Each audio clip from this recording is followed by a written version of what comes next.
මම මෙහෙ. ඔයාට මාව පේන්නේ නෑනේ. බලමු ඔයාට මාව අල්ලන්න පුළුවන්ද කියලා.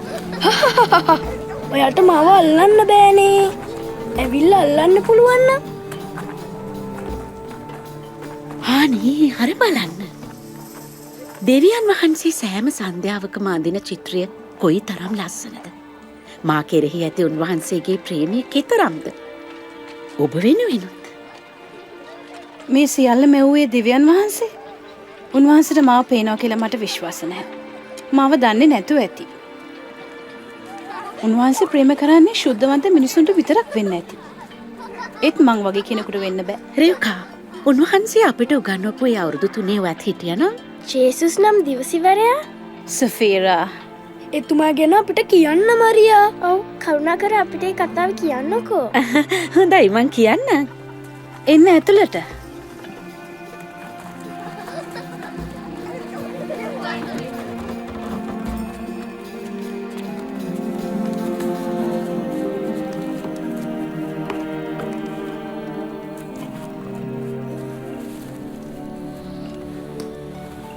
ඉතින් අපි මුල ඉඳන්ම පටන් ගන්න ඕනේ. එතුමා මුණ ගැසුණු තැන ඉඳන් නැහැ. එතුමාගේ කතාව තේරුම් ගන්න නම් මුල ඉඳන්ම පටන් ගන්න වෙනවා. සුද්ධ ලියවිල්ලේ තියෙන පරිදි.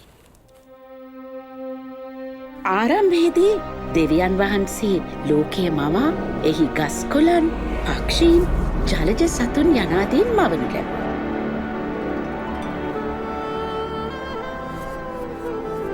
පොළොවේ දූවිල්ලෙන් උන්වහන්සේ පළමු මනුෂ්‍යව මවල ඔහුගේ නාස්පුඩු ඇතුළට ජීවන හුස්ම හෙළනු ලැබුවා. පළමු මිනිසා ආදම් යනුවෙන් හැඳින්වුවා. දෙවියන් වහන්සේ කතාකොට මිනිසා තනිව විසීම සුදුසු නැහැ, ඔහුට සුදුසු සහකාරයක් මවා දෙන්නම් කිව්වා. දෙවියන් වහන්සේ ආදම්ගේ ඉලෑටයක් ගෙන එයින් ස්ත්‍රිය මවා ඇයට ඒව යන නම තැබුවා. ආදම් සහ ඒව දෙවියන් වහන්සේ ඉදිරියෙහි උන්වහන්සේ නිර්මාණය කර දුන් මනහර උයනක ජීවත් වූවා. එම උයනට ඒදන් කියා නම් කළා. ඒ උයනේදී උන්වහන්සේ ඔවුන් සමග කතා කළා, සක්මන් කළා. ඒ උයන තුළ පීඩාව, වේදනාව සහ මරණය තිබුණේ නෑ. දෙවියන් වහන්සේ ආදම්ට කතා කරමින් ඔබට උයනේ සියලු ගස් වලින් කන්න පුළුවන්. නමුත් යහපත සහ නපුර දැන ගැනීමේ ගහින් කන්න එපා. එයින් කෑ දවසේ ඒකාන්තයෙන්ම ඔබ මැරෙනවා.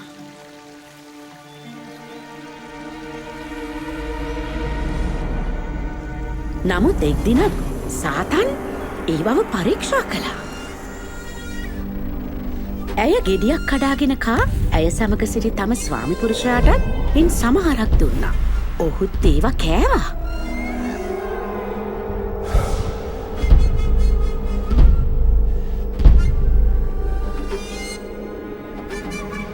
ආදම් සහ ඒවගේ අකීකරුකම උයන පැවතුණු සාමදානය විනාශ කළා. පුරුෂයා සහ ස්ත්‍රිය අතර තිබුණු සමගිය, ඔවුන් සහ දෙවියන් වහන්සේ අතර තිබුණු සමගිය නැතිව ගියා. පුරුෂයා තම දහඩිය මහන්සියෙන් වැඩ කිරීමට ශාපලද්දෙකු වුණා. ස්ත්‍රියට දරු ප්‍රසූතියේ දරුණු වේදනා විඳීමටත් තම ස්වාමි පුරුෂයාගේ ආධිපත්‍යයට යටත් වන්නටත් ශාපලද්දෙකු වුණා. නමුත් ඒ සමගම දෙවියන් වහන්සේ පොරොන්දුවක්ද දුන්නා. යම් දවසක ස්ත්‍රියගේ බීජයෙන් බිහිවෙන තමන්ගේම දරුවෙකු විසින් සර්පයාගේ හිස පොඩි කර දමන බව. ශුද්ධ ලියවිල්ලේ සඳහන් පරිදි කරුණාවේ දෙවියන් වහන්සේ එතුමන්ගේ මැවිල්ලට නැවත සාමය සහ ගරුත්වය ලබා දෙන බවට පවසනවා. උන්වහන්සේ එම සැලැස්මේ කොටසක් ආදිපිය ආබ්‍රහම්තුමාට අනාවරණය කළා. ආබ්‍රහම් දෙවියන් වහන්සේව විශ්වාස කළා, ගරු කළා. ඔහුට ආශිර්වාද කිරීමටද ඔහු තුළින් සියලු ජාතීන්ට ආශිර්වාද කිරීමටද පොරොන්දු වුණා. දවසක් දෙවියන් වහන්සේ ආබ්‍රහම්ව පරීක්ෂා කළා. ආබ්‍රහම්ට තම දරුවා ගෙන ගොස් දවන පූජාවක් ලෙස ඔප්පු කරන්නට කිව්වා. ආබ්‍රහම් දැනගෙන හිටිය තම පුතා තුළින් ඔහුගේ වංශය වර්ධනය වන්නටත් සියලු ජාතින් ආශිර්වාද ලබන්නටත් මෙයින් පුළුවන් වන බව. ඔහු දෙවියන් වහන්සේව විශ්වාස කරමින් උන්වහන්සේගේ අනට කීකරුණා. දෙවියන් වහන්සේ ආබ්‍රහම්ට කතා කළා. ආබ්‍රහම්! දැන් මම දන්නවා ඔබ මට කීකරුයි කියලා. ඔබ බොහෝසේ ප්‍රේම කරන ඔබේ එකම දරුවාව පවා මට පූජා කරන්න කැමති වුණා. ආබ්‍රහම් එතන බැටළුවක සිටිනු දැක තම දරුවා වෙනුවට එම බැටළුවාව දෙවියන් වහන්සේට පූජා කළා.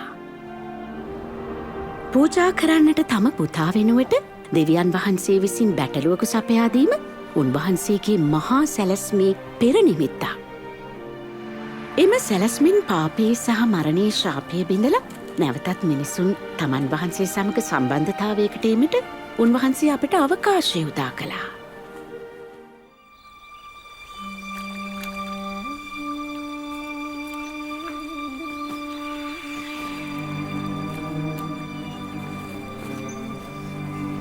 ජෝසප් නම් පුද්ගලයකුට සරණ පවාදීමට පොරොන්දු වූ තරුණියක් නාසරෙත් නුවර සිටියා. ඇයගේ නම මරියා.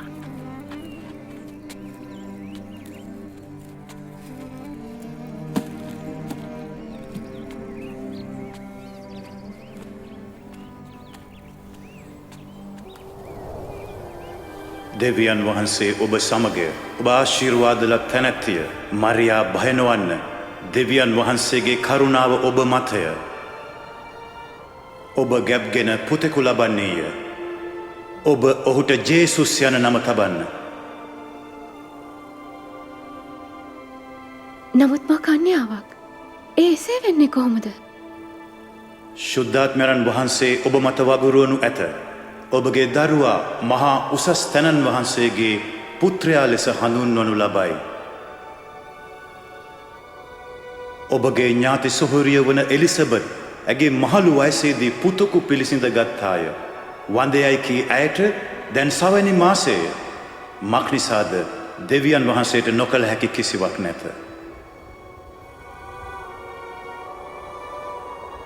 මම ස්වාමින් වහන්සේගේ දාසිය වෙමි. ඔබ කී ලෙස මට සිදු වේවා.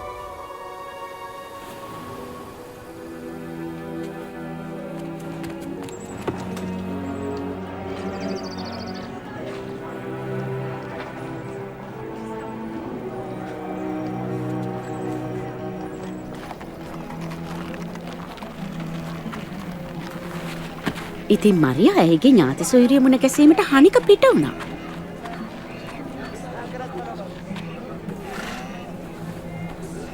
එලිසබෙත් මරියා? සොයුරිය මරියා?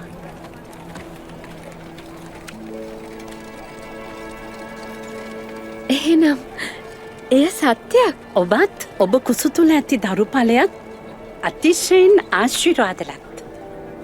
මාගේ ස්වාමින් වහන්සේගේ මෑණියන් මා වෙත පැමිණීමට තරම් මම කවරෙක්ද?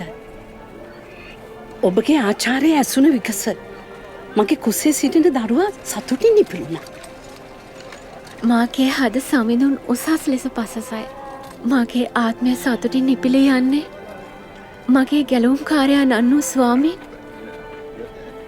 සුළු උමා අමතක නොකළ නිසා.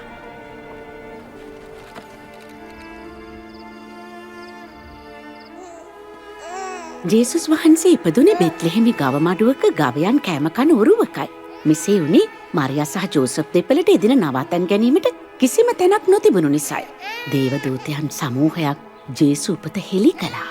දරුවා චර්මච්ඡේදනය සඳහා කාලයා කල උන්වහන්සේට ජේසුස් යන නම තැබුවා. එහි තේරුම වන්නේ දෙවියන් වහන්සේ මුදවා ගන්නවා කියලයි. ජෝසප් සහ මරියා දරුවාව දෙවියන් වහන්සේට කැපකිරීමට දේවමාලිකාවට රැගෙන ගියා. උන්වහන්සේගේ මවගේ කතාව ඇසූ විට මම දැනගත්තා ජේසුස් වහන්සේ සාමාන්‍ය දිවැසිවරයෙකු නොවන බව. දේවදූතයා යේසුස් වහන්සේට මහා උසස් තැනන් වහන්සේගේ පුත්‍රයයි කීවේ? ඔබ පවසන්නේ තුමානෝ ගෑණියක් සමග සම්බන්ධ වුණා කියලාද? නැහැ. මතක තබා ගන්න මරියා එවිට කන්‍යාවක්. ජේසුස් වහන්සේගේ පිළිසිඳ ගැනීම ශුද්ධාත්මයාණන්ගේ අනුහසෙන් සිදු වූවා. දෙවියන් වහන්සේට කළ නොහැකි කිසිවක් නැහැ. මේ විශ්වාස නැද්ද? ඔබ හා මාවැනි සාමාන්‍ය ගැහැණියකගෙන් එතුමා ඉපදුනේ. උන්වහන්සේගේ ආශ්චර්යමත් ආරම්භය නිසා. එතුමා අන්න හැමටම වඩා ශ්‍රේෂ්ඨයි. ඔබලාගේ පාපේ නිවත්වන්න බෞතිස්මය ලබන්න දෙවියන් වහන්සේ පාපයට සමාව දෙනවා ඇති. ජෝර්දන් ගඟේදී සෙනග බෞතිස්ම කරමින් සිටි එලිසබත්ගේ පුත් යොහන් හරහා දෙවියන් වහන්සේ මේ දේ පැවසුවා. මා බෞතිස්ම කරන්නේ වතුරෙන්. ඒත් මට වඩා ඉතා උතුම් කෙනෙක් එන්නේය. එතුමාගේ පාසංගලේ පටිය මුදන්නටවත් මා නොවති. එතුමා ශුද්ධාත්මයෙන්ද ගින්නෙන්ද ඔබලාව බෞතිස්ම කරන සේක. කුල්ල ඇත්තේ උන්වහන්සේගේ අතේය. උන්වහන්සේ කමත පවිත්‍ර කර ධාන්‍ය අටුවේ රැස් කරනවා ඇත.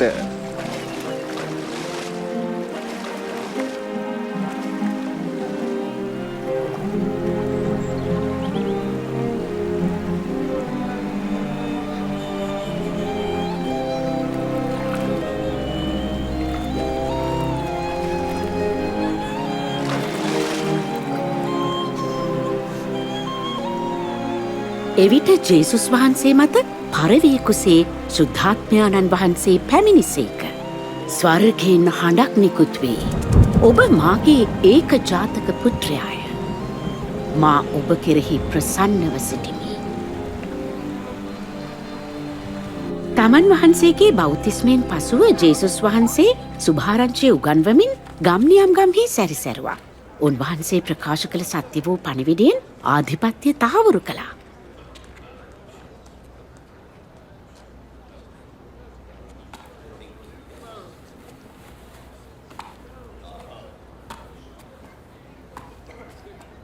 මොහු මරියාගේ පුත්‍රයා නේද? ඔව් ඒ ඌ තමයි. නිශ්ශබ්ද වන්න.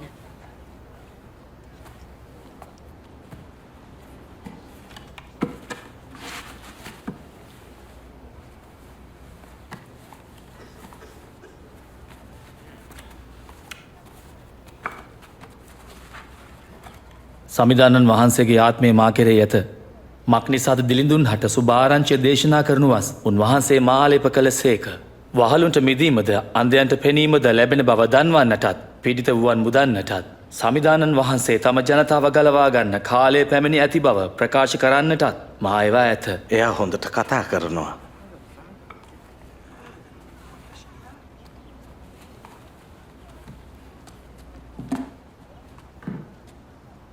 අද ඔබ සවන්දී සිටියදීම මේ ශුද්ධ ලිවිලි පාඨය ඉෂ්ට විය. දේවචන ඉෂ්ට වෙලා මෙසියස් අහතර විතරා එක පුළුවන්. අපි දැනගන්න කෙසේද? උන්වහන්සේගේ ඒ වචන ගැන සමූහයක් කල්පනා කළා. උන්වහන්සේගේ හාස්කම් දෙක මහත් සෙනගක් එතුමා විශ්වාස කළා.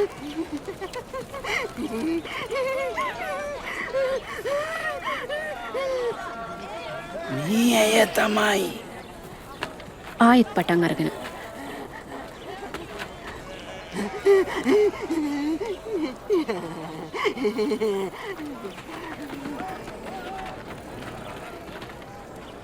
ඔහු කවුද? ඒ නාසරෙත් නුවර ගුරුවරයා. ජේසුස්. කොහොමද? හැරි යන්න. ඔබ මෙතනට අවශ්‍ය නැහැ.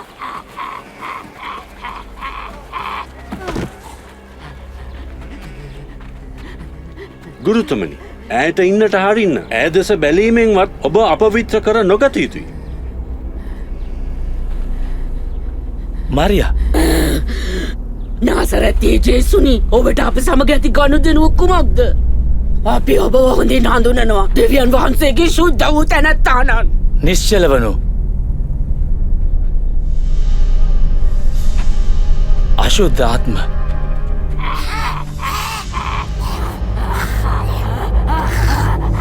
ඇය තුළින් වහා ඉවත් වනු.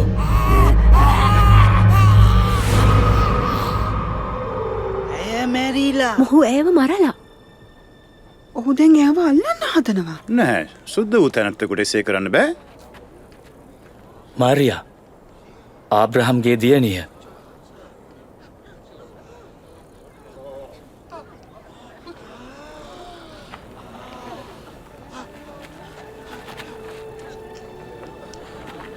එයා හොඳ ඇය ජීවතුන් අතර මේ ආස්කම.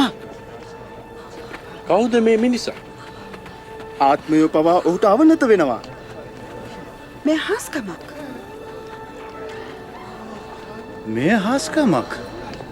මේ මෙසේ වන්නේ කොහොමද? ස්තුතියි.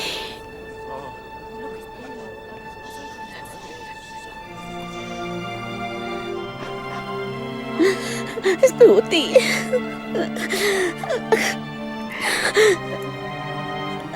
ස්තුතියි ඔබට.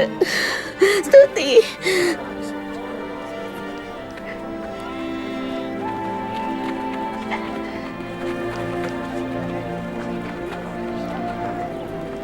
එදවසේ පටන් මම උන්වහන්සේගේ අනුගාමිකෙක් වුණා. දෙවියන් වහන්සේට ප්‍රසන්නදය කරන්න මට උවමනා වුණා.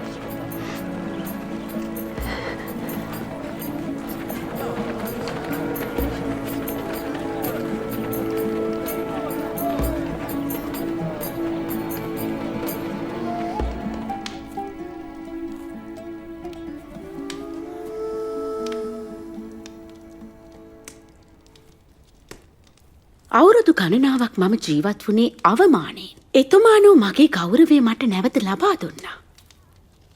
උන්වහන්සේගේ බලය අශුද්ධ ආත්ම පලවා හැරියා.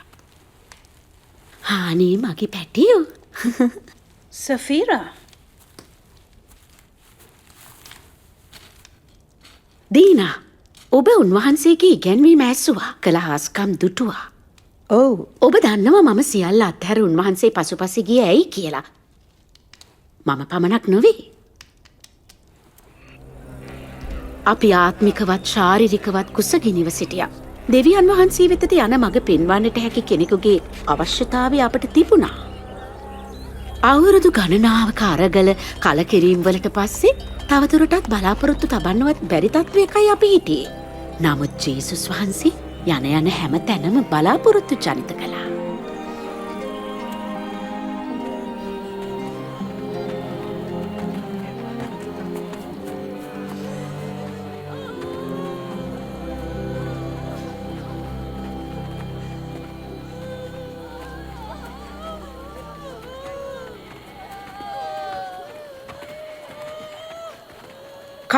කවුද මොහු? තරුණයෙක්. වැන්ද බෝකගෙකම පුත්‍රයා.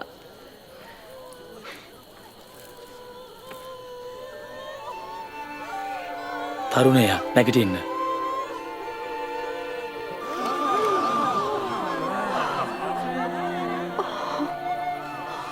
දෙවියන් වහන්සේ තම සෙනග ගලවා ගන්නට ඇවිත්.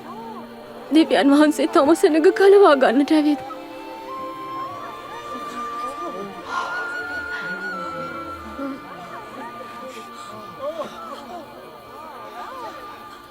ඔබට ප්‍රේම කරන්නන්ට පමණක් නුඹ ප්‍රේම කරන්නේ නම් ඉන් ඔබට කවරනම් ප්‍රශංසාවක් වේද?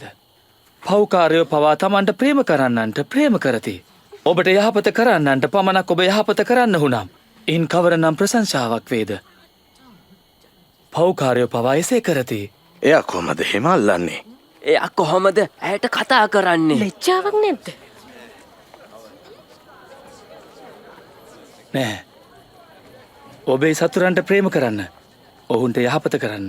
ආපසු ලබන බලාපොරොත්තුවක් නැතිවම ණයට දෙන්න. එවිට ඔබේ ඵල විපාක මහත් වේ. එවිට ඔබ මහා උසස් තනන් වහන්සේගේ පුත්‍රයෝ ලෙස හඳුන්වනු ලබයි. ඔබගේ පියාණන් වහන්සේගේ දයානුකම්පාව ඇතිව ඔබද සිටින්න.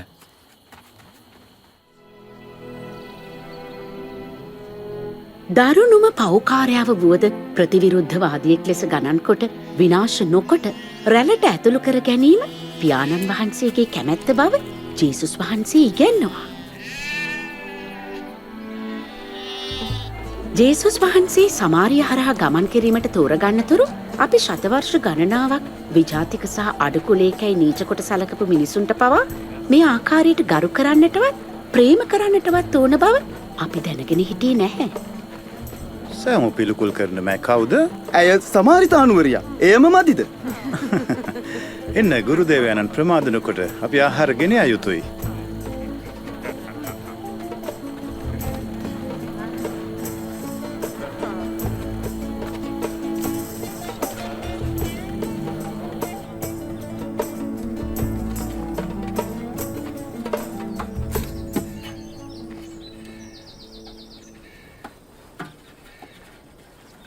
මට බොන්න වතුර ටිකක් දෙනවද?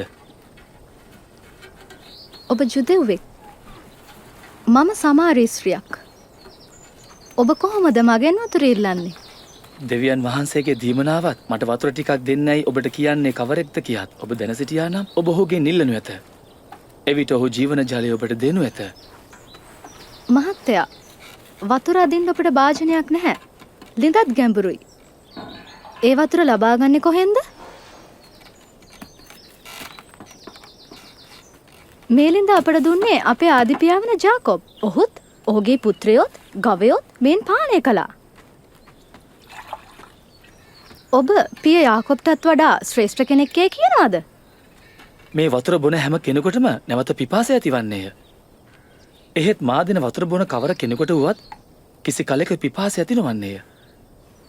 මා ඔහුට දෙන වතුර සදාතන ජීවනය පිණිස ඔහු තුළ දියවුල්පතක් වන්නේය. මහත්තයා ඒ වතුර මට දෙන්න. එතකොට මට තවත් පිපාස වන්නේ නැහැ. මට වතුර අදින්න එන්න උවමනා වෙන්නෙත් නැහැ. යන්න ගොස් නුඹේ ස්වාමි පුරුෂයා සමග එන්න. මට ස්වාමි පුරුෂයෙක් නැහැ. ඔබට ස්වාමි පුරුෂයෙකු නැතයි ඔබ කීවා හරි. ඔබ පුරුෂයන් 5 දෙනෙකුට විවාහ වී සිටියා. දැන් සිටින තැනැත්තා ඔබේ ස්වාමි පුරුෂයා නොවේ. ඔබ පැවසුවේ මට සත්‍යයක්. මහත්තයා ඔබ දිවසිවරියකු බව මට පෙනෙනවා. මේ කන්ද මතයි මගේ මුතුන් මිත්තන් දෙවියන් වහන්සේට නමස්කාර කළේ. ජුදෙව්වන් පවසන්නේ දෙවියන් වහන්සේට නමස්කාර කළ යුත්තේ යෙරුසලමේ කියා. ස්ත්‍රිය මා විශ්වාස කරන්න මේ කන්දේදීවත් ජෙරුසලමේදීවත් මිනිසුන් පියාණන් වහන්සේට නමස්කාර නොකරන කාලයක් පැමිණෙන්නේය. සමහර තානුවරුන් වන ඔබලා දන්නේ නැහැ කාටද නමස්කාර කරන්න කියා. නමුත් කාලයක් පැමිණෙනවා. දැනටමත් පැමිණ තිබෙනවා. නමස්කාර කරන්නන් ආත්මානුභාවයෙන්ද පියාණන් වහන්සේ පිළිබඳ සත්‍ය අවබෝධයෙන්ද යුතුව නමස්කාර කිරීම. පියාණන් වහන්සේට අවශ්‍ය වැනි ශුද්ධ නමස්කාරය පුදන අයයි. දෙවියන් වහන්සේ ආත්මයයි. උන්වහන්සේ නමස්කාර කරන්නන් ආත්මයෙන්ද සත්‍යයෙන්ද නමස්කාර කළ යුතුයි. අන්න අර ස්ත්‍රිය. එතුමානන්ට ඇය සමග තියෙන කතාව මොකක්ද? උන්වහන්සේ දන්නවද ඇය කවුද කියලා? මම දන්නවා ගැලුම් කරුවන නෙන බව. උන්වහන්සේ ආකල අපිට සියල්ල කියා දෙයි. ඒ තැනැත්තා මමයි.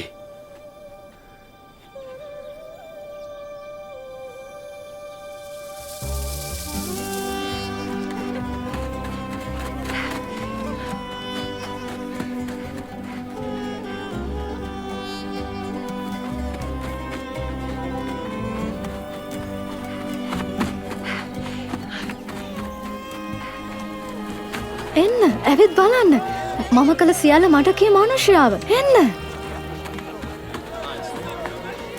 එතුමන් ගැලුම්කරුවනන් විය නොහැකිද? ගැලුම්කරුවා පොරොන්දු දිවැසිවරයා නෑ වෙන්න බෑ. එන්න ඇවිත් බලන්න. එන්න.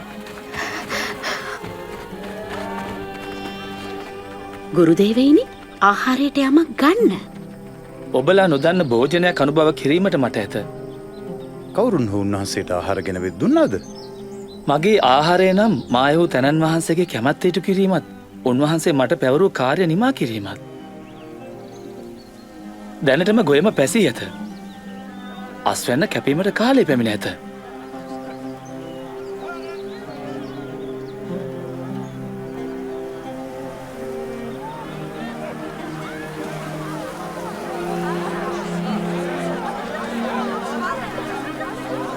බලන්න පැමිණෙන සෙනග දෙස. සුභාරංචිය ඔවුන්ටත් ලැබෙනවාද?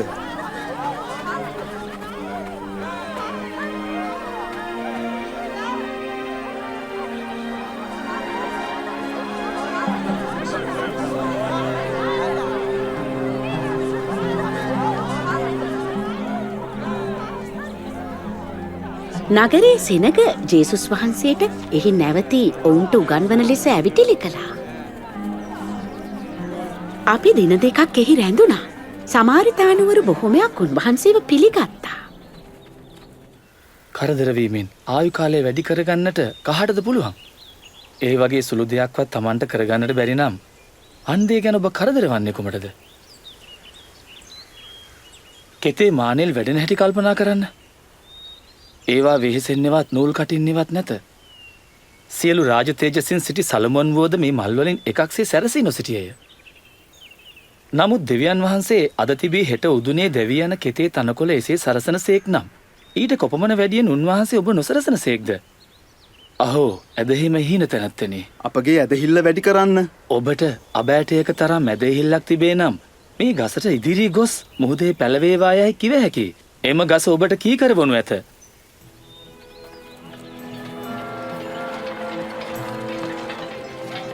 අනිවාර්යෙන්ම පාපයට පෙළඹවී මෙනු ඇත. නමුත් එය ගෙනෙන කෙනාට වන විපතක මහත මේ බාලයන්ගෙන් එකෙකුවත් නොමග යවන යමෙක් වේද ඔහුගේ ගෙලවටා මහා ඇඹරුම් ගලක් එල්ලා මුහුදු ගැඹුරේ ගිල්වා දැමීම ඔහුට යාපත. දේව රාජ්‍ය කොයි වගේද? එය මෙවැන්නක් කිය. මනුෂ්‍යයෙකු අබෑටයක් ගෙන එය ඔහුගේ කෙතෙහි සිටුවයි. එය විශාල ගසක් වී අහසේ කුරුල්ලන් අහුත් එහි අතුවල ලැබුම් ගන්න තරම් ලොකු ගසක් වන්නේය. ඔහු කියන දෙමට තේරෙන්නේ. ඔබ බදු අය කරන්නන් හා පව්කාරයොත් එක්ක මේ විදිහට කෑමට ඉඳගන්නේ ඇයි? පව්කාරයින්. රෝගීන්ට මිස නිරෝගීන්ට වෙදෙකුකින් වැඩක් නැත. මා පැමිණියේ නම්බුකාරය නොව පව්කරුවන් මනස්ථාපනය කරා කැඳවීමටයි.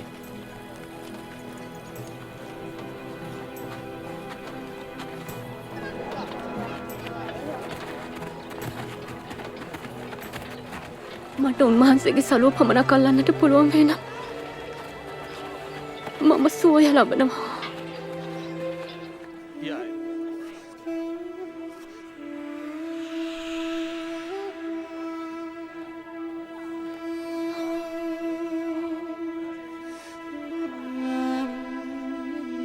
කවුද මා ස්පර්ශ කළේ? කවුරුන් ඔහු මා ස්පර්ශ කළා? මගෙන් අනුහස නික්ම ගිය නිසා එය දැනුණා.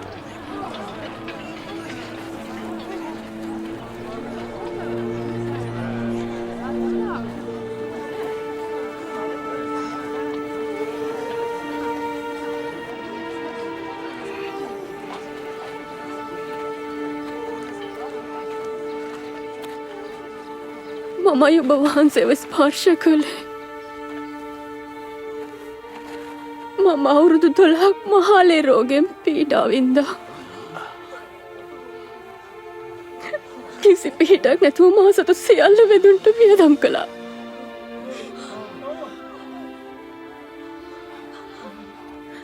නමුත් මම ඔබ වහන්සේගේ සලුව ස්පර්ශ කළ මොහොතේම මම සුවය ලැබුවා.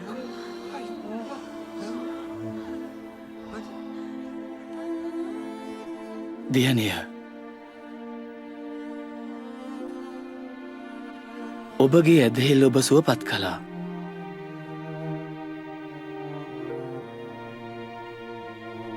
ශාන්ත සිතින් යන්න.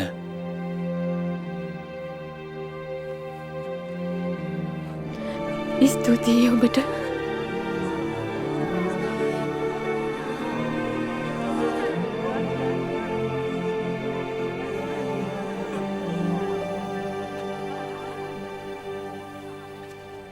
ඔහුයට දියණියයි කීවා.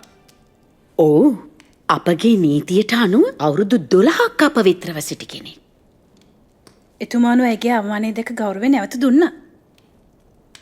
වඩා ශ්‍රේෂ්ඨ සුවයක් ගෙන දෙන්නේ එතුමාගේ බලයද කරුණා මහිමේද කියා මට තේරෙන්නේ නෑ. කුඩා රැළ බිය නොවන්න. ඔබට රාජ්‍යය දෙන්නට ඔබගේ පියාණන් වහන්සේ සැදී පැහැදී සිටිනසේක. ඔබ සතු සියල්ල විකුණා දන් දෙන්න. නොදිරෙන පසුම්බිද්ද නොපිරිහෙන වස්තුද ස්වර්ගයේ ඔබට සපයා ගන්න. ඒවා කිසි දින දි รา පත් නොවන්නේය. එහිදී ඒවා සොරා නොගනිති. කාවෝද නාස්ති නොකරති. මන්ද ඔබේ වස්තුව කොතැනද ඔබේ සිතත් එතැනය.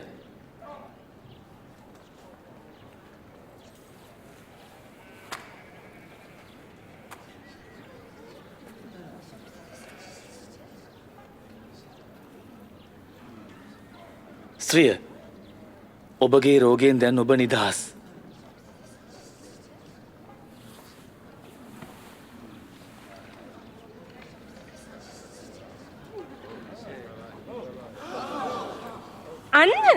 අන්න එයාගේ කුදු බව නැති වෙනවා. ඒක හාස්කමක්. එයා සුව වෙලා. අන්න බලන්න. තවත් හාස්කමක්. දෙවිදුන්ට ප්‍රශංසා වේවා. දෙවිඳුන් ආරක්ෂා කරත්වා. සතියකට වැඩ කරන දවස් 6ක් තියෙනවා. ඒ දවස් වලින් එකක ඇවිල්ලා සුවය ලබා ගන්න ඕනේ. නමුත් සබත් දවසේ නෙමෙයි. කයිරාට කියන්නේ ඔබ සබත් දිනේදී තමාගේ ගවයා හෝ කොටලුවක් ගාලෙන් ලියා වතුර දීමට ගෙන යනවා නොවේද? එසේනම් දසාට වසක් තිස්සේ සාතන් විසින් බඳුනු ලැබ සිටි ආබ්‍රහම්ගේ දියණිය වූ මේ ස්ත්‍රිය ඒ බන්ධනයෙන් සබත් දිනේදී මුදුනු ලැබීම සුදුසු නොවන්නේද?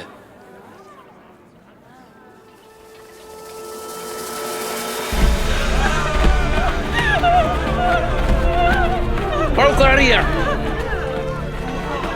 අනාචාරය හැසිරෙන්නේ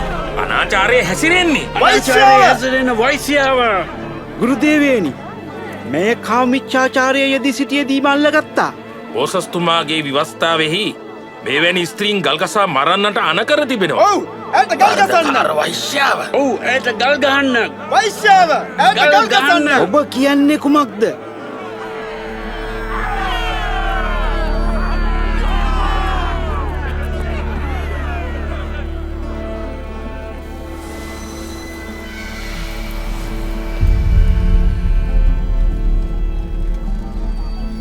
අපට සාක්ෂිකාරයෝ දෙදෙනෙක්ගේ සාක්ෂි තියෙනවා.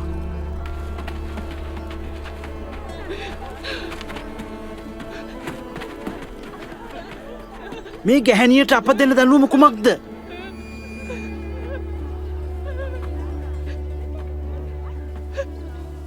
ඔබ අතරින් පවක් නැති තැනැත්තෙක් සිටී නම් පළමු කොට ඇයට ගලක් ගසන්න.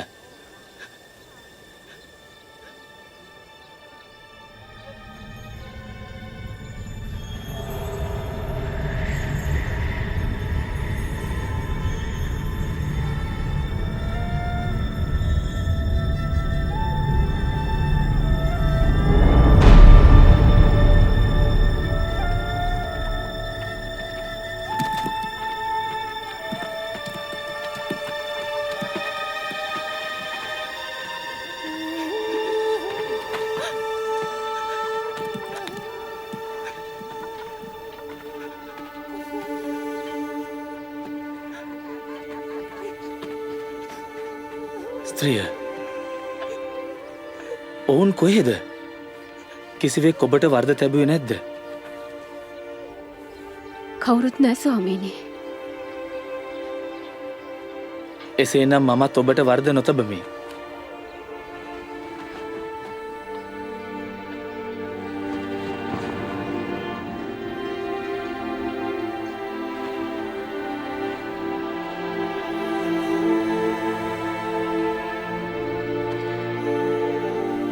දැන් යන්න.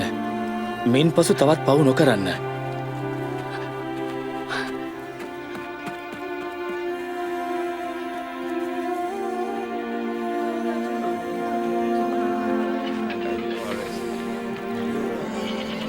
අනේ මාව ටිකක් වඩා ගන්න. මගේ උරහිස උඩට එන්න. දැන් පේනවද? මට යේසුස්ව පේනවා. ඔව් අපේ නීති කඩ කරනවා. වපුරන්නෙක් වපුරන්නට ගියා. සබත කඩ කරනවා. ඔහු වපුරන කල මෙසේ සිදු වුණා. ඔහුගේ ගනුදෙනු පෞකාරින් සමගයි. ඒවා පය මේ විදියට දේවල් කරගෙන යන්න ඉඩ දුන්නොත් හැමෝම ඔහු විශ්වාස කරයි. රෝමානුව අපට විරුද්ධව අපේ දේව මාලිගාවත් විනාශ කරයි. තවත් සමහරෙක් සරුබිමෙහි වැටුණා. ඔවුන්ට ජේසුස් වහන්සේව හසු කර ගැනීමට සහ අනුගාමිකත්වය අඩාල කිරීමට බැරි වුණා. ඔවුන්ගේ අධිෂ්ඨානය වුණේ උන්වහන්සේ ගැලවුම් කරුවාණන් යයි කීම නැවැත්වීමයි. උන්වහන්සේ පාවා දෙන්නට කැමති වූ අයෙක් ඔවුන් සොයා ගත්තා.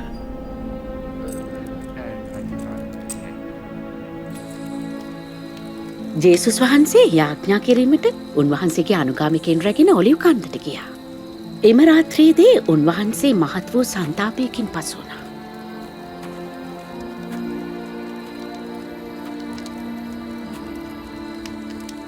ඇයි නුඹලා නිදා සිටින්නේ? නැගිටින්න. පරීක්ෂාවට නොවැටෙන පිණිස යාඥා කරන්න.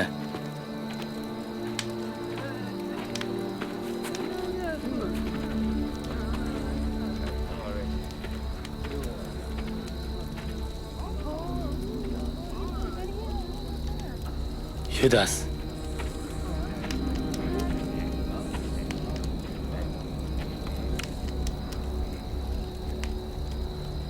නුඹ මනුෂ්‍ය පුත්‍රයාණන් පාවා දෙන සිඹීමකින්ද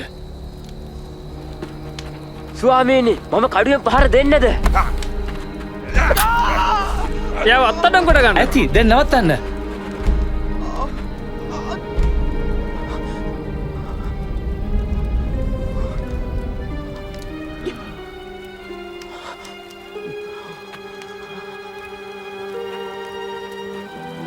නුඹලා කඩු සහ මුගුරු රැගෙන ආවේ මා සොරකුවේ සිතාද? මා නුඹලා සමග සෑමදා දේවමාලිගාවේ සිටියා. නුඹලා මා අත්අඩංගුවට ගත්තේ නැහැ. නමුත් මේ නුඹලාගේ වෙලාවයි. අන්ධකාරය රජ කරන විටදී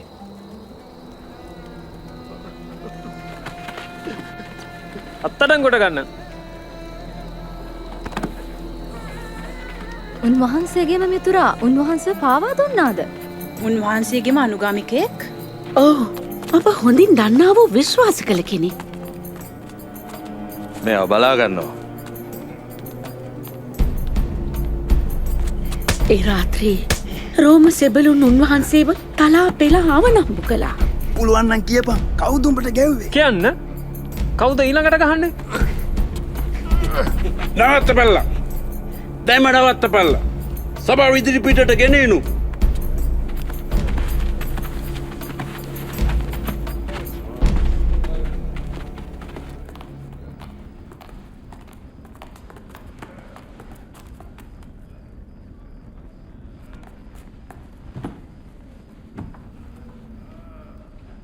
කියන්න.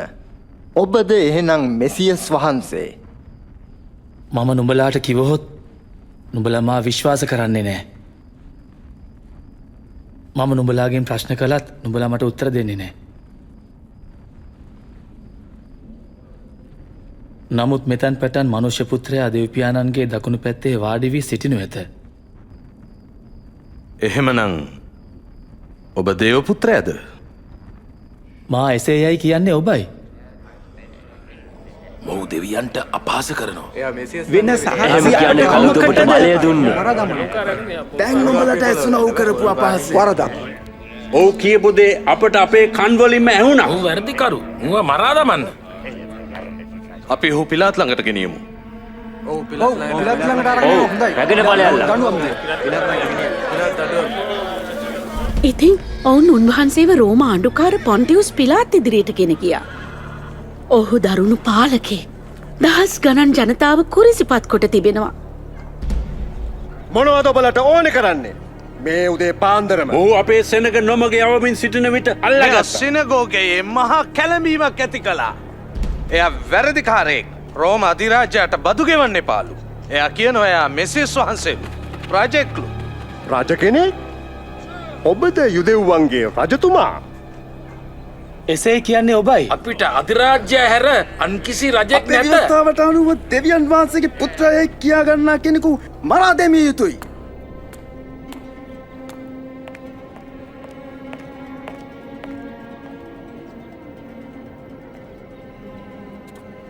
මේ මිනිසා මරණීය දඬුවම දෙන්න තරම් වරදක් කරලා නැහැ.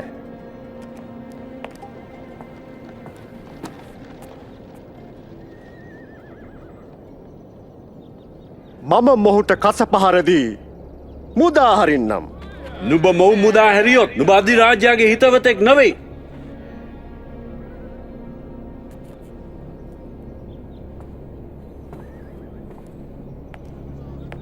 ඔහු කුරුසිපත් කරන්න. ඔව් කුරුසියේ එන ගසන්න. ඔබ කස පහර දෙන්න. තමන් රතික්කේ කියා ගන්නා ඕනෑම අය අධිරාජ්‍යගේ විරුද්ධ කරුවෙක්. ඔබ බලා සිටින්නේ ඔබතුමාණනි. ඔහු ඉවරයක් කරනු. වරාදමනු. කුරුසිපත් කරනු. උන්වහන්සේ කළ වරදක් නෑ.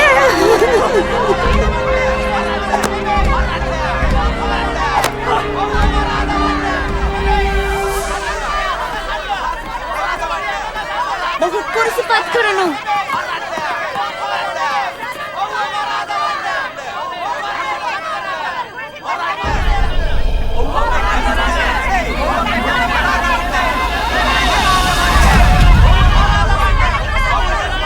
කුරුසිපත් කරනු. කුරුසිපත් කරනු. පස්සට යන්න. පස්සට. පස්සට. පාරෙන් අයින් වෙනවා. ඔහුගේ නැත්තේ සිටිනු.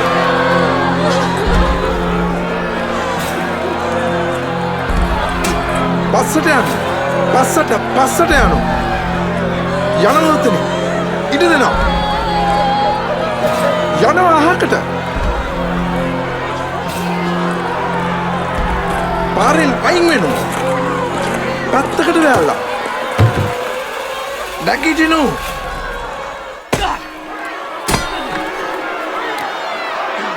නුඹ උස්සකට බලයන්. දැන් යමන්. පස්සට.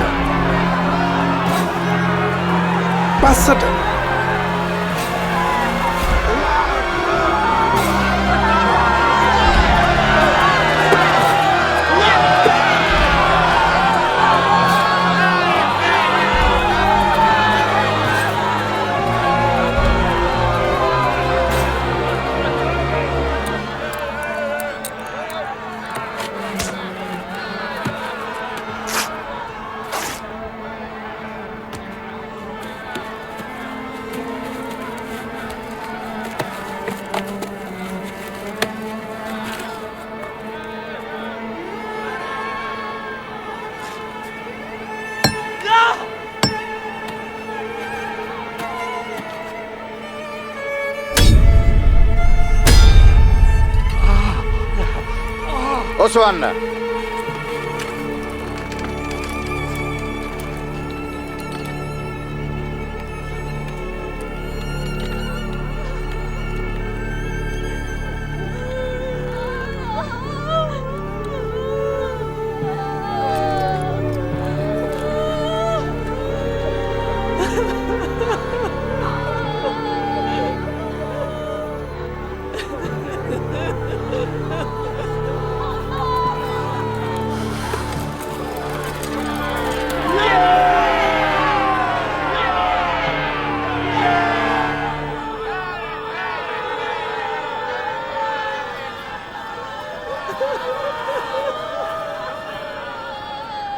පියාණනි, ඔවුන්ට කමා කරන්න.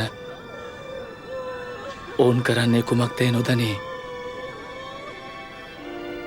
ඔබ නේද මෙසියස්? ඔබත් ගැලවිලා අපිවත් ගලවන්න. ඔබ දෙවියන් වහන්සේට බය නැද්ද? අපට ලැබුණෙත් එම දඬුවමමයි. නමුත් ඔහු කිසි වරදක් කොට නැහැ. ජේසුනි, ඔබ රජකු ලෙස පැමිණෙන විට මා සිහි කළ මැනව. මා නුඹට පොරොන්දු වෙනවා. ඔබ අදම පාරාදීසයේ සිටින්නට යනවා. මා සමග.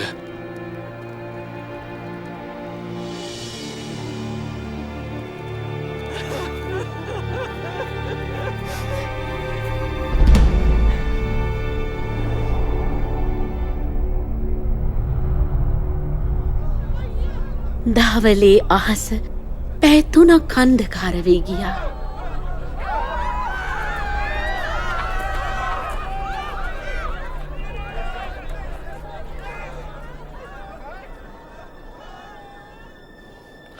පියාණෙනි, ඔබ වහන්සේගේ හස්තයට මාගේ ආත්මය භාර කරමි.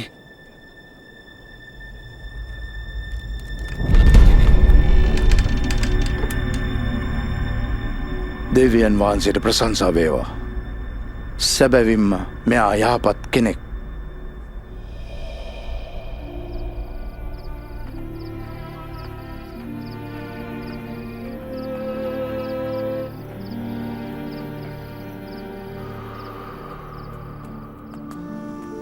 ජුදා මන්ත්‍රණ සභාවේ ගරුතර සමාජිකයෙක් වූ අරිමාතියේ ජෝසෙෆ් යහපත් දැහැමි තැනැත්තෙක්.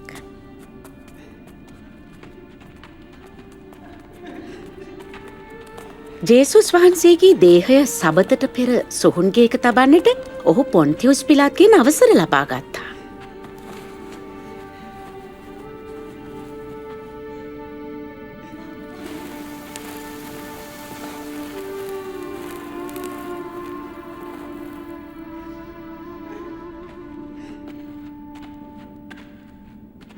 අපට සමාවෙන්න. අප ස්වාමීන්ගේ දේහය පිටුපසින් අපි එනවා. මම ඔබට උදව් කරන්නම්. නමුත් ඉක්මන් කරන්න. සබත් දින ළඟාවීමෙන් පවතිනවා.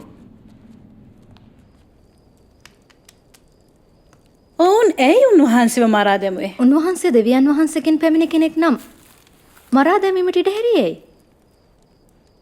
මමත් ඔය සියලු ප්‍රශ්න ඇසුවා. එතුමානන්ට අශුද්ධ ආත්ම පිය වුණා. මරණයට පත් වූවන් පවා උන්වහන්සේට සවන් දුන්නා. උන්වහන්සේට මේ වළක්වා ගන්න බැරි වුණාද? එතුමා ගැලවුම් කරුවානන් යයි බලාපොරොත්තුවෙන් මම අවුරුදු 3ක් උන්වහන්සේ පසුපස ගියා. නමුත් දැන් උන්වහන්සේ නැහැ. මම දැන් කොහේ යන්නද? මේ දුක්බර කතාවක් නේ.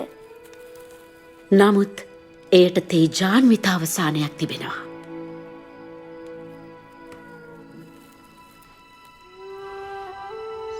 ඉරුදින හිමිදිරියේ ජේසුස් වහන්සේ කුරිසිපත් කළ දවසේ පටන් දින 3කට පසු මෘත ශරීරයට ආලේප කරන්න ගත් සුවඳ ද්‍රව්‍ය රැගෙන අපි නැවතත් සොහොන් ගෙට ගියා. ගල පෙරරලා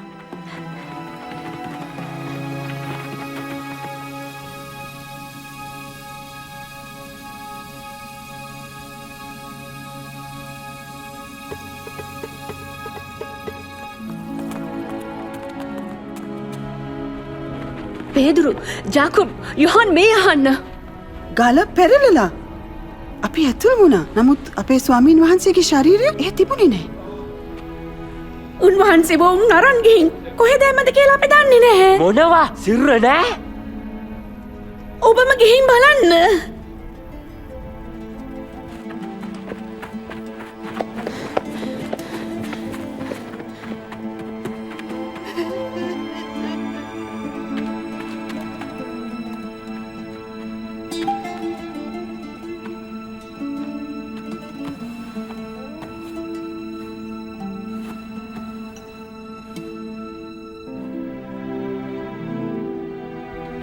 සොහොන්ගේ පරීක්ෂාකොට බලා පේදුරු නැවතත් ගෝලයින් වෙත ගියා.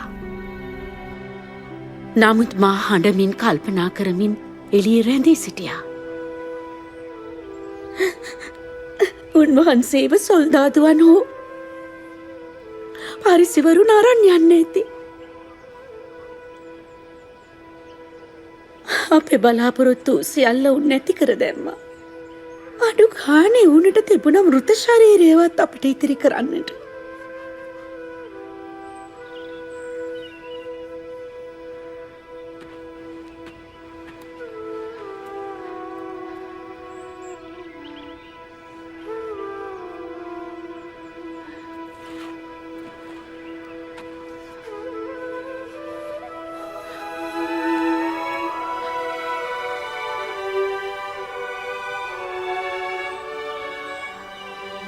ස්ත්‍රිය, ඇයි නුඹ හඬන්නේ?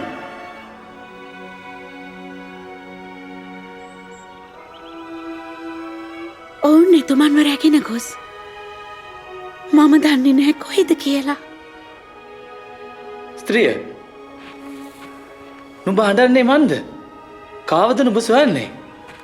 මහතාණෙනි, ඔබ ඔහු රැගෙන ගියා නම් මට තැන කියන්න.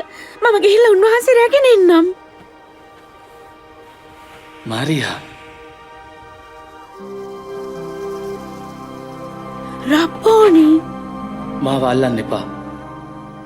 මා තාම පියාණන් වෙත ගියේ නැහැ. ස්වාමීනි, ඔබ ජීවත් වෙනවා. යන්න. කොස් මාගේ සහෝදරයන්ට මේ පවසන්න. ඔබ වහන්සේ අප අමතක කළේ නැහැ. දෙවියන් වහන්සේ අප අතහැර නැහැ. ඔවුන්ට කියන්න. මම ස්වාමීන් වහන්සේව දැක්කා. මම ගැලවුම්කාරයාණෝ දැක්කා. උන්වහන්සේ මරණයෙන් නැගිට්ටා? ඔව්. කොහොමද? මරණයට එතුමාව සිර කරන්න බැරි වුණා. එහෙනම් ඇයි උන්වහන්සේට මැරෙන්න සිද්ධ වුනේ? මරණය ජය ගැනීමට. මට ඒක එදා තේරුණේ නැහැ. නමුත් ජේසුස් වහන්සේ කීප වතාවක්ම අපට දර්ශනය වුණා. එතුමා අපිට ඉගැන්නුවා. ජේසුස් වහන්සේගේ පැමිණීමට ශතවර්ෂ ගණනාවකට පෙර ගැලුම්කරුවානන් දුක්විඳින බවට ශුද්ධ ලියවිලෙහි සඳහන්ව තිබුණා. යෙසාය සඳහන් කළ අන්දමට උන්වහන්සේ තුවාල ලැබුවේ අපේ අපරාධ නිසාය. පොඩි කරනු ලැබුවේ අපේ අයුතුකම් නිසාය. අපට සමාධානය ගෙන දෙන දඬුවම උන්වහන්සේ පිටට පැමුණුනේය. උන්වහන්සේගේ පහරවලින් අපට සුවය ලැබේ තිබේ. දිවැසිවර මූසස් සඳහන් කළ ගසක ඉල්ලනු ලබන සියල්ලෝ ශාපලත් බව. ජේසුස් වහන්සේ අප උදෙසා එම ශාපය විඳ ව්‍යවස්ථාවේ ශාපයෙන් අප මුදාගත්තා. අපේ ශාපය, මගේ ශාපය, පාපය හා මරණය උන්වහන්සේ අරගත්තා. උන්වහන්සේගේ දිවිපිදීම සහ මරණින් නැගිටීම දුෂ්ටකමේ හස්තයෙන් අන්ධකාරයේ බලවේගවලින් ලැජ්ජාවේ සහ බියගුළු කමින්ද අප මුදාගත්තා. මෙයයි අප පිය වූ ආබ්‍රහම්ට දෙවියන් වහන්සේ පොරොන්දු වූ ආශිර්වාදය. සියලු ලෝකවාසීන් උන්වහන්සේ තුළින් එම ආශිර්වාදය ලබන බවට. සියලු ලෝකවාසීන් ගැහැණුත් අයිතිද? උන්වහන්සේ මා ආබ්‍රහම්ගේ දියණියකයයි පැවසුවා. ඔබ වටිනා දියණිය. උන්වහන්සේ ආශිර්වාද කරන්න කැමති දියණිය. මහා ලේරෝගීන් සුවය ලැබූ ස්ත්‍රිය වගේ. නැත්නම් මම වගේ. අපි කිසි කෙනෙක් බයින්වත් අවමානයෙන්වත් ජීවත් විය යුතු නැහැ. අපි තවදුරටත් හැංගිලා ඉන්න උවමනා නැහැ. ජේසුස් වහන්සේ තමන් වහන්සේ ගැන කිව්වේ සමිධානන් වහන්සේගේ ආත්මය මා කෙරේ ඇත. මක් නිසාද දිලිඳුන් හට සුභාරංචිය දේශනා කරනුවස් උන්වහන්සේ මාලේප කළ සේක. වහලුන්ට මිදීමද අන්දයන්ට පෙනීමද ලැබෙන බව දන්වන්නටත් පිඩිත වුවන් මුදන්නටත් සමිධානන් වහන්සේ තම ජනතාව ගලවා ගන්න කාලය පැමිණි ඇති බව ප්‍රකාශ කරන්නටත් මා ඒවා ඇත. ජේසුස් වහන්සේ මිනිසුන්ව ස්පර්ශ කළා. අපවිත්‍රයයි සැලකූ විවිධ රෝගවලින් පෙරුණු ස්ත්‍රීන් පවා උන්වහන්සේ සුව කළා. උන්වහන්සේ දරුවන්ට ඉගැන්වුවා. ස්ත්‍රීන් හා පිරිමින්ට, පොහොසත් හා දුගීන්ට, පෞකාරයන් හා ධර්මිෂ්ඨයන්ට මේ සියල්ලන්ට ගරුත්වය නැවත ලබා දුන්නා. උන්වහන්සේගේ මහා දයානුකම්පාව පෙන්වුවා. උන්වහන්සේ ජනතාව සුවපත් කළා. යක්ෂයින් දුරුකරමින් ස්ත්‍රී පුරුෂ සහ දරුවන් සාතන්ගේ බැමිවලින් නිදහස් කළා. එතුමන් දුෂ්ට ආත්මවලට ඉහලින් නැති උන්වහන්සේගේ ආධිපත්‍ය පෙන්වුවා.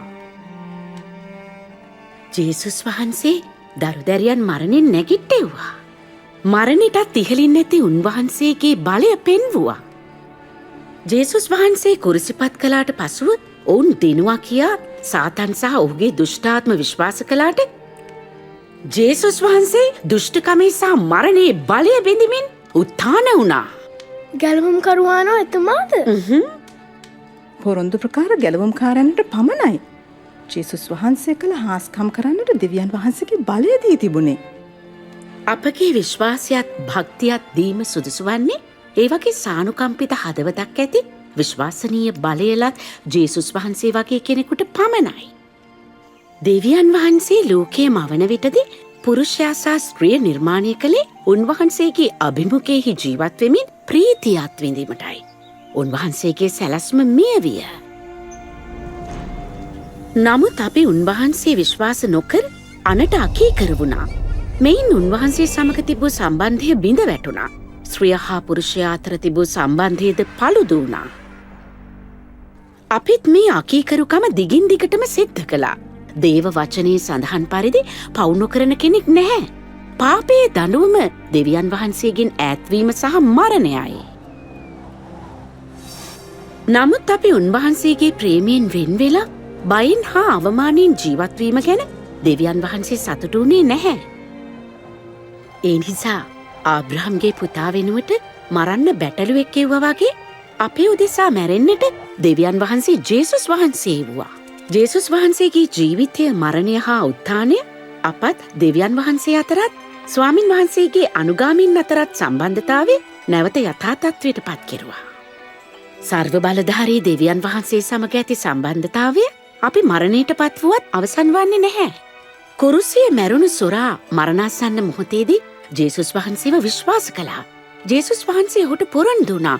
අද නුඹ මා සමග පාරාදීසයේ සිටිනවා කියා. ජේසුස් වහන්සේව විශ්වාස කරන්නන් සදාකාලික දඩුවමින් ගැලවී දෙවියන් වහන්සේ සමග සදාකාලිකව ජීවත් වෙනවා. ඒ කොහොමද? ඇදහිල්ලෙන් එතුමන් අනුගමනය කිරීමෙන්. නමුත් එතුමා කොහොමද මාව පිළිගන්නේ? එතුමා මරියාවයි මාවයි පිළිගත්තා. මම කොහොමද දැනගන්නේ? එතුමා විශ්වාස කරන්න. උන්වහන්සේගෙන් ඉල්ලන්න. උන්වහන්සේට කතා කරන්න.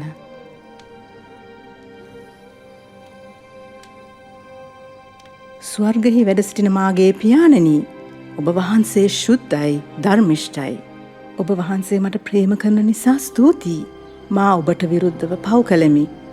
වරදකාරත්වයේ අවමානයේ ශාපේ විනාශ කිරීමට පොරොන්දු වූ ගැලවුම්කරුවාණන් එව්වාට ස්තුතියි. මා වෙනුවෙන් ඔබ වහන්සේ දිවි පිදුවාට ස්තුතියි. ජීවමාන වූ මාගේ ගැලවුම්කරුවාණන් අනුගමනය කරන්න මට අවශ්‍යයි. මාගේ පව් කමා කර මා පිළිගත්තාට ඔබ වහන්සේට ස්තුතියි. ආමේන්. ආමේන්. ආමේන්. ස්තුතියි. ස්තුතියි.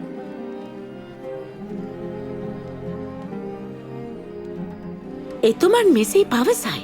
මාගේ බැටළුවන් මට ඇහුම් කන්දෙති. මම ඔවුන් හඳුනමි. ඔවුන් මා පසුපසේ.